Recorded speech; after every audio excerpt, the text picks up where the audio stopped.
Hello students, welcome back to Vandana's tutorial. आज हम करेंगे क्लास 8 मैथ्स का चैप्टर 12 का प्रैक्टिस सेट 12.2। इसके पहले हमने 12.2 के 2 पार्ट्स कर चुके हैं और आज हम करेंगे पार्ट 3। वो दोनों वीडियोस की जो लिंक है वो आपको डिस्क्रिप्शन बॉक्स में मिल जाएंगे, तो आप उन्हें भी देख लीजिएगा और प्लेलिस्ट का लिंक भी आपको डिस्क्रिप्शन बॉक्स में मिल जाएगा। तो हम स्टार्ट करते हैं हमारा चैप्टर 12.2 का part 3। Of the 3 consecutive natural numbers, 5 times the smallest number is 9 more than 4 times the greatest number. Find the numbers. अब हमको क्या कहा है, 3 consecutive natural numbers हैं, उसमें से जो सबसे छोटा नंबर है उसका 5 times the smallest number is 9 more than the 4 times the greatest number. तो जो बड़ा सबसे नंबर है उससे 9 क्या है, ज्यादा है। उसका 5 टाइम्स नंबर है वो किसके बराबर है, जो बड़ा नंबर है उसका 4 टाइम्स से 9 नंबर है वो बराबर है। ओके, तो हमको नंबर है वो फाइंड आउट करना है। तो अब आपको पता है बच्चों, मैंने बताया था कि आपको नेचुरल कंसेक्यूटिव नंबर्स क्या होते हैं। कंसेक्यूटिव नंबर्स वो नंबर्स होते हैं जो कंटिन्यूसली आते हैं, एक के बाद में एक आते हैं और जिनके बीच में डिफरेंस कितना होता है, ओनली 1 डिफरेंस होता है। For example 3, 4, 5 these are the consecutive number. ये नेचुरल नंबर बोला है तो it can't be 0। Okay, whole numbers होता है तो वो नंबर 0 हो सकता है, बट जो नेचुरल नंबर्स होते हैं वो 0 नहीं होते, बिकॉज नेचुरल नंबर स्टार्ट ही 1 से होते हैं। तो 4, 5, 6, 8, 9, 10, 11, 12, 13 ये सब हमारे क्या हैं, कंसेक्यूटिव नेचुरल नंबर्स। तो वो हमको निकालना है। तो सबसे पहले हम क्या करेंगे बच्चों, हमारे जो कंसेक्यूटिव नेचुरल नंबर्स है वो हम ले लेते हैं। तो क्या होगा यहाँ पर, let the 3 consecutive natural numbers be consecutive natural numbers b।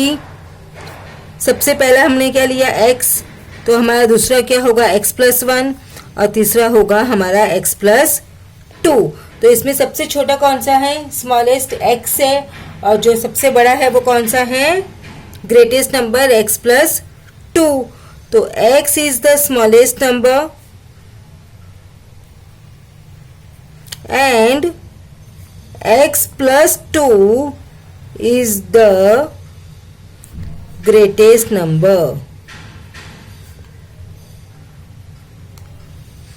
अब हमको क्या दिया है, तो हम उसका हमारा इक्वेशंस फॉर्म करेंगे। फ्रॉम द गिवन कंडीशन, क्या कंडीशन दी है हमको, 5 times the smallest number is 9 more than 4 times the greatest number. तो क्या दिया है, 5 टाइम्स द स्मॉलेस्ट नंबर किसके बराबर है, 5 टाइम्स द स्मॉलेस्ट नंबर बराबर है 4 times the greatest number by 9। तो 5 times the smallest number is equals to 4 times the greatest number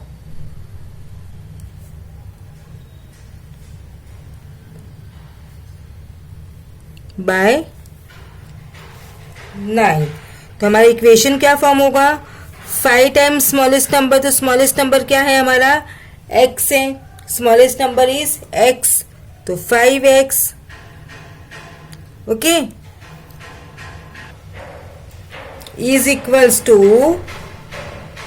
largest number कौन सा है, ग्रेटेस्ट नंबर x+2, तो इसका 4 टाइम्स, तो 4 टाइम्स मतलब कितना हुआ, x+2 कितने से ज्यादा है, बाय 9, तो यहाँ पर हमको +9। ओके, अब हम सॉल्व करेंगे। 5x is equals to, bracket open करो, 4 into x, 4x plus 4 into 2 is 8 plus 9. Now we will solve it. 5x यहाँ पर आ जाएगा सिमिलर टर्म्स, तो 4x यहाँ आएगा तो क्या होगा बच्चों माइनस, तो minus 4x is equals to 8 plus 9, तो 8 प्लस 9 कितना होता है 17. Therefore 5x minus 4x x is equals to 17. तो स्मॉलेस्ट नंबर हमको मिल गया क्या है 17.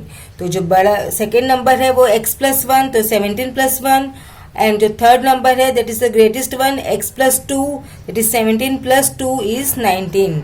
सो 3 consecutive natural numbers are 17, 18, 19. So x plus 1 is equals to 17 plus 1 is 18. X plus 2 is equals to 17 plus 2 is equals to 19. So answer हमारा क्या आया? The 3 consecutive natural numbers are 17, 18 and 19. I hope आपको ये समझ में आया सम. Now we will do the next one. Question number 8. Raju sold a bicycle to Amit at 8% profit. Raju ने अमित को बाइसिकल बेची कितने परसेंट प्रॉफिट में? 8% प्रॉफिट में. Amit repaired it spending ₹54. तो अमित ने क्या किया, वो बाइसिकल को रिपेयर किया और उसको कितने रुपीस पे करने पड़े? 54. Then he sold the bicycle to Nikhil for ₹1134. तो उसने क्या किया, बाद में वो जो साइकिल थी रिपेयर करवाने के बाद में निखिल को बेच दी. कितने में बेची? 1134 में उसने वो बाइसिकल है वो बेच दी. With no profit no loss. जब उसने वो साइकिल बेची तो ना तो उसको प्रॉफिट हुआ ना ही उसको लॉस हुआ. Find the cost price of the bicycle for which Raju purchased it. तो हमको यहाँ पे क्या फाइंड आउट करना है बच्चों? कॉस्ट प्राइस फाइंड आउट करनी है. किसकी? राजू की. तो राजू ने की जो कॉस्ट प्राइस थी वो क्या थी? तो हमको पता नहीं राजू की कॉस्ट प्राइस क्या है. हमको तो उसने बताया है कि राजू ने साइकिल है वो अमित को बेची 8% प्रॉफिट में. तो हम सबसे पहले क्या करेंगे, let the cost price of the bicycle is for Raju is ₹X. So let the cost price of the bicycle that Raju purchased be ₹X. क्योंकि हमको नहीं मालूम तो हमने किसको क्या माना है कि ये x है. So फिर क्या बोला है, Raju sold his bicycle to Amit at 8% profit. तो राजू ने उसको बाइसिकल बेची अमित को कितने परसेंट प्रॉफिट में? 8% प्रॉफिट. तो 8% प्रॉफिट ऑन कितने रुपीस में? x रुपीस में. तो क्या हो जाएगा, x का 8% इज x इंटू 8/100.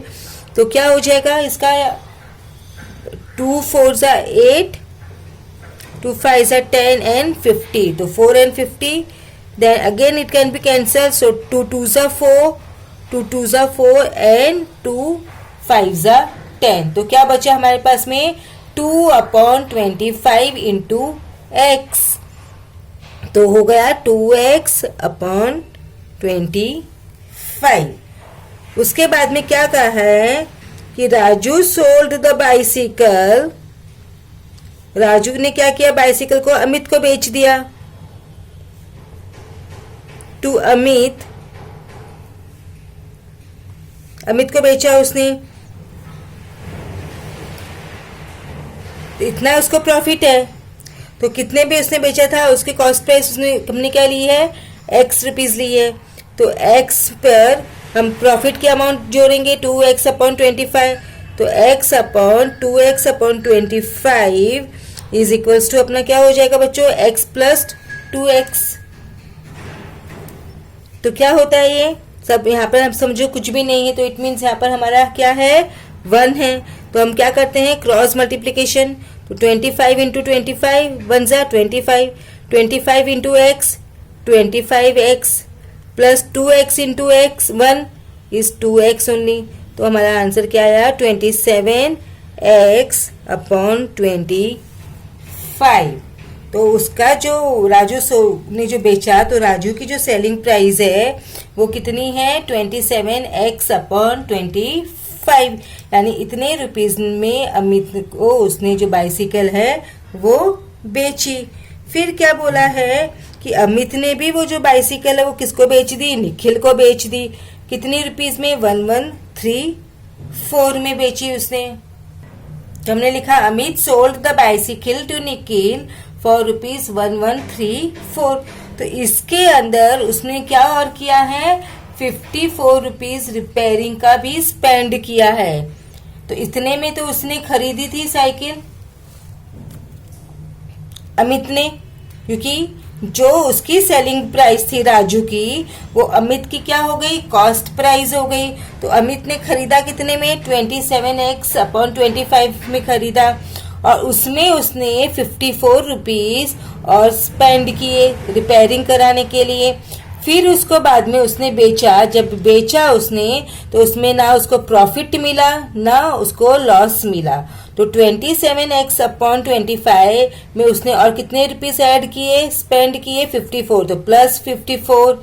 तो ये दोनों जब इक्वल किया तो उसने बेचा कितने में, 1134। तो ये दोनों क्या हो गए, हमारे इक्वल हो जाएंगे। ओके, therefore 27x/25 प्लस 54, क्योंकि उसने 54 रुपीज और स्पेंड किया है। फिर उसने बेचा, दैट इज 1134। जब उसने बेचा तो उसको ना तो प्रॉफिट हुआ ना ही उसमें उसको लॉस हुआ। तो क्या बाद में अभी हम इसको सॉल्व कर लेते हैं। तो 27x/25 इज इक्वल्स टू, ये प्लस 54 है, यहाँ पर आकर ये क्या हो जाएगा, माइनस 54। तो 1134 minus 54, 27x/25 is equals to, अब हम इसको माइनस करेंगे तो क्या आएगा, 4 - 4 0, 13 - 5 इज 8, 10 का 10, तो 1080 रुपीज हुआ। 27x is equals to 27x/25 is equals to 1080। अब क्या हो जाएगा, ये 27x है, ये यहाँ पर डिवीजन है, तो यहाँ पर जाकर ये क्या होगा, मल्टीप्लिकेशन हो जाएगा, is equals to 1080 multiplied by 25।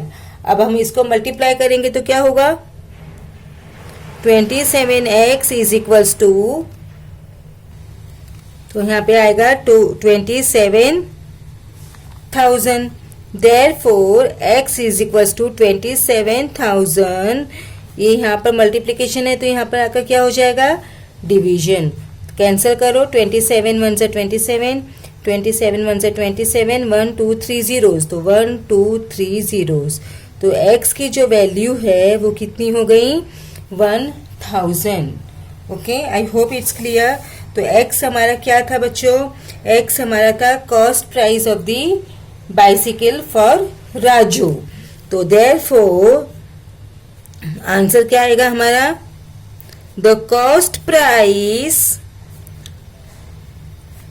Of the bicycle to Raju is rupees 1000। I hope it's clear, आपको अच्छी तरह से ये समझ में आ गया होगा। Now we will do our 9th sum. 9th one is, a cricketer scored 180 runs in the first match and 257 runs in the second match.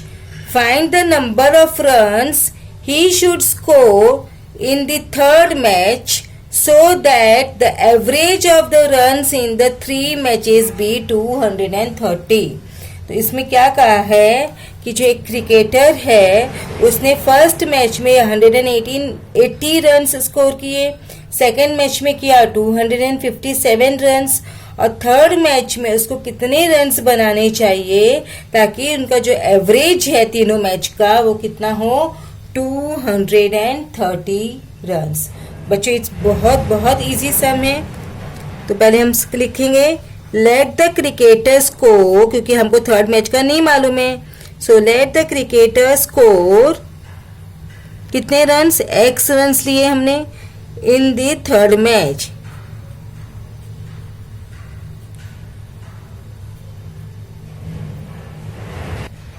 So total runs scored by cricketer कितना हो जाएगा। फर्स्ट में उसने किया 180, second में किया 257 and third में उसने किया x। ओके, अब क्या बोला है कि इनका जो वो एवरेज है वो कितना होना चाहिए, 230। So the average of the 3 match is 230. Therefore, the total of 3 matches कितना होना चाहिए, 230 इंटू 3, क्योंकि एवरेज बोला है ना, तो एवरेज मतलब कितना, कितने मैचेस का, 3 मैचेस का, तो 230 इंटू 3 दैट इज 690 टोटल होना चाहिए। ओके, सो 180 प्लस 257 प्लस x टोटल कितना है, 690। तो इन तीनों का 90 होना चाहिए। अब इजीली हम x की वैल्यू इसमें से निकाल सकते हैं। देयरफॉर x की क्या हो जाएगी, x इज इक्वल्स टू 690, ये प्लस 80 है, 180 है तो यहाँ पे माइनस 180, ये प्लस 257 है तो यहाँ पर आकर हो जाएगा minus 257। Therefore x is equals to कितना आएगा, इसको हम सॉल्व करेंगे तो 253 और x इज इक्वल्स टू 253। तो यानी कि क्रिकेटर को कितने रन स्कोर करने चाहिए थर्ड मैच में, 253। तो उसका जो एवरेज होगा वो कितना होगा, 230। The cricketer should score 253 runs in the third match. Now we will do the 10th sum, that is the last one. Question 10. Sudhir's age is 5 more than 3 times the age of Viru. Anil's age is half the age of Sudhir. If the ratio of the sum of Sudhir's age and Viru's age to the 3 times Anil's age is 5:6, then find Viru's age. तो ये जो सम है उसमें क्या कहा है, हमको किसकी एज फाइंड आउट करनी है, वीरू की एज फाइंड आउट करनी है। और जो सुधीर की एज है वो वीरू की एज की 3 टाइम्स की 5 ज्यादा है। और अनिल की जो एज है वो हाफ है age of Sudhir. If the ratio of the sum of Sudhir age and Viru's age, और उसके बाद में क्या कहा है, सुधीर की एज और वीरू की एज का जो सम है उससे उसका अनिल की एज का 3 टाइम्स का, तो उसका जो रेशियो है वो है 5:6। तो हमको क्या फाइंड करना है, वीरू की एज हमको फाइंड आउट करनी है। तो सबसे पहले हम क्या लिखेंगे यहाँ पर, let the age of Veeru, क्योंकि हमको क्या पूछा है, वीरू की एज, और अगर वीरू की एज हमको पता होगी तो सब एज हमको पता चल जाएगी। तो हमको लेकिन वीरू की एज मालूम नहीं। So let the age of Veeru be x years. Veeru की एज है वो कितनी हमने ले ली, x ईयर्स। फिर क्या बोला है, 3 times the age of Veeru, Sudhir की जो एज है वो 3 टाइम्स वीरू की एज से 5 ज्यादा है। तो then the Sudhir's as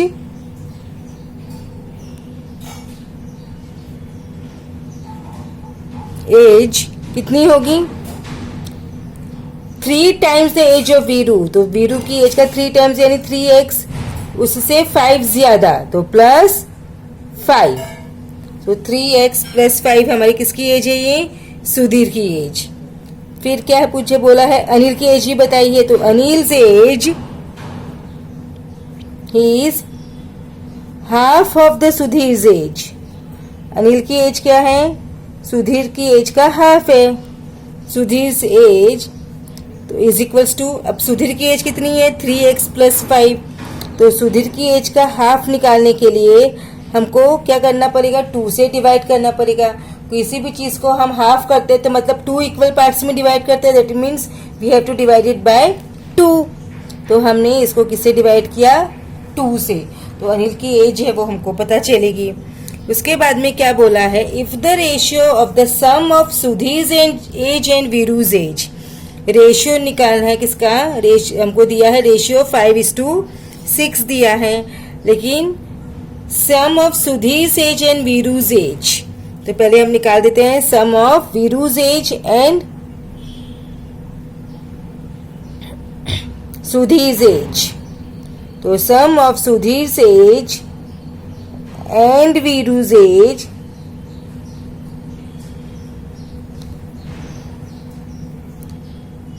Sudhir की एज कितनी है? 3x प्लस 5 और वीरू की एज कितनी है? x। तो इनको हम प्लस कर लेते हैं, x प्लस 3x प्लस 5। इनको एज को प्लस किया तो x plus 3x is equals to कितना होगा? 4x। तो 4x प्लस 5 हमारा आया। किसका रेशियो दिया है? 3 टाइम्स द अनिल्स एज। तो यहां पर क्या दिया है फिर? 3 टाइम्स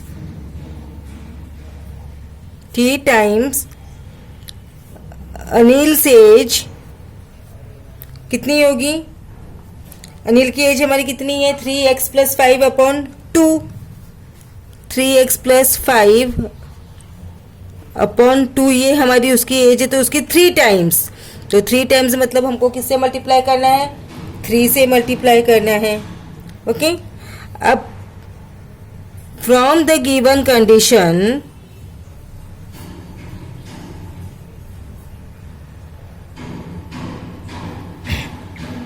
क्या बोला है? गिवन कंडीशन में sum of Sudhir age and Viru's age to the 3 times Anil age is 5:6। उनका जो रेशियो है वो क्या है? 5/6। किसकी एज का?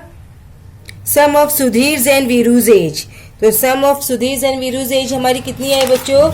यहाँ पर हमने निकाला 4x प्लस 5। तो यहाँ पे हम लिखेंगे 4x plus 5 to the 3 times the Anil's age. तो अनिल्स का 3 टाइम्स एज हमारी ये है, upon 3 times the Anil's age. तो 3x प्लस 5 अपॉन 2 ये हमारा हो गया। अब हम क्या करेंगे? इस सम को निकाल करने के लिए सॉल्व क्रॉस मल्टीप्लीकेशन, मतलब इसको इससे मल्टीप्लाई और यहाँ के जो डिनोमिनेटर को है यहाँ से मल्टीप्लीकेशन। तो क्रॉस मल्टीप्लीकेशन करेंगे तो क्या होगा? ये यहाँ पर आएगा 6। 4x plus 5 is equals to, अब ये 5 into 3x plus 5 upon 2। 3x plus 5 upon 2। अब हमको ये जो 2 है वो निकालना है यहाँ से, क्योंकि सब हमारा न्यूमरेटर है, एक ये डिनोमिनेटर है। तो अब हम इसको क्या करेंगे? ये साइड से हम इसको यहाँ लेकर आ जाएंगे। तो जब साइड चेंज होता है तो हमारा साइन भी चेंज होता है। तो यहाँ पर ये डिवीजन है, तो जब ये यहाँ पर आएगा तो क्या बन जाएगा? मल्टीप्लिकेशन। जब यहाँ से ये यहाँ आएगा तो क्या बनेगा बच्चों? मल्टीप्लिकेशन। तो 6 into 2 4x plus 5 is equals to 5 3 ज़ा 15, 3x प्लस 5। Therefore 6 2 ज़ा 12, 4x plus 5 is equals to 15, 3x plus 5। अब हम ब्रैकेट ओपन कर लेते हैं। 12 फोर्स इसको इससे मल्टीप्लाई करेंगे और इसको इससे भी मल्टीप्लाई करेंगे। तो 12 fours 48x plus 12 5 60 is equals to 15 3 45x plus 15 5 75। अब सिमिलर टर्म्स को साथ में ले आते हैं। Therefore 48x minus 45x is equals to 75 plus 60 यहाँ पे जाएगा तो -60, क्योंकि side change sign change. Therefore 48 minus 45 is 3x is equals to 75 minus 16 is 15.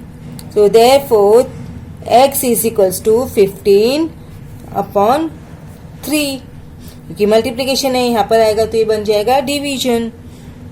Therefore x is equals to 3 1 3, 3 5 15. So x is equals to 5। और ये जो x था हमारा क्या था, वीरू का एज था। x हमारा क्या है, वीरूज एज है। तो हमारा आंसर क्या आया, answer is equals to Viru's age, और हमको वही पूछा था वीरूज एज, तो हमने लिख दिया Viru's age is 5 years। I hope it's clear बच्चों। तो हमने जो पार्ट 3 था वो भी आज फिनिश कर दिया। तो इसके साथ में हमारा जो चैप्टर नंबर 12 है वो फिनिश हुआ। 12.1 एंड 12.2 के जो वीडियोस है वो हमने 3 पार्ट्स में किए हैं। तो वो तीनों के तीनों पार्ट्स आप जाके देख लीजिएगा, ताकि आपको जो सम्स है वो बहुत अच्छी तरह से समझ में आ जाए। So thank you and keep watching Vandana's tutorial. मिलते हैं नेक्स्ट वीडियो में।